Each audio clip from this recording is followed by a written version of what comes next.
Welcome to NCN news. నా పేరు ప్రశాంతి. బులెటిన్లో ముందుగా హెడ్లైన్స్. ప్రతి ఉద్యోగి తప్పనిసరిగా పోస్టల్ బ్యాలెట్ ద్వారా ఓటు హక్కును వినియోగించుకోవాలి. Collector DEO doctor K Madhavi Latha.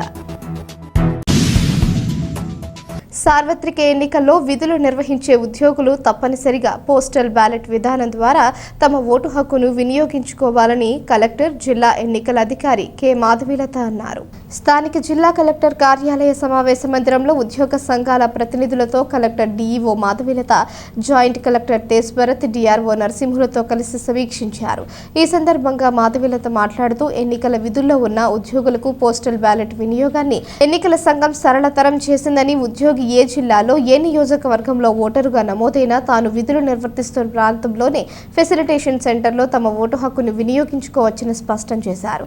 ఈ కార్యక్రమంలో joint collector N Tej Bharat, DRO G Narasimhulu, వివిధ ఉద్యోగ సంఘాల ప్రతినిధులు తదితరులు పాల్గొన్నారు.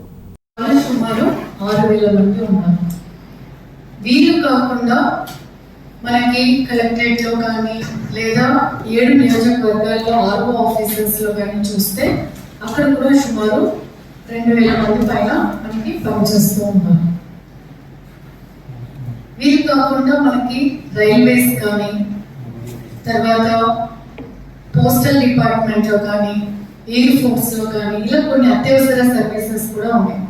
ఒక్కొక్క చెయ్యి వేసి పనిచేస్తేనే మనకి ఎలక్షన్స్ అనేది సజావుగా సాగుతుంది. సో ఇంత మామూలుగా మనం అంటూ ఉంటాం, కలిసి చేస్తేనే, అంటే ఇంట్లో ఒక పెళ్లి అది చేస్తే ఎలా చేయాలి అంటే మనకి సక్సెస్ అవ్వాలంటే అందరూ చేయను. అదే విధంగా ఇక్కడ వదిలేసేయండి. 11,000 మందిని PO, APO, Oppo data entry చేశాను. 156 నియోజకవర్గాల నుంచి ఉన్నారు. మనకి ఎన్ని నియోజకవర్గాలు ఉన్నాయి? 175 నియోజకవర్గాలు ఉన్నాయి. 156 నియోజకవర్గాల నుంచి ఉన్న నుంచి ఎలక్షన్ కమిషన్ ఏం చెప్పారు అంటే, మామూలుగా అయితే వీళ్ళందరూ అక్కడికి వెళ్ళి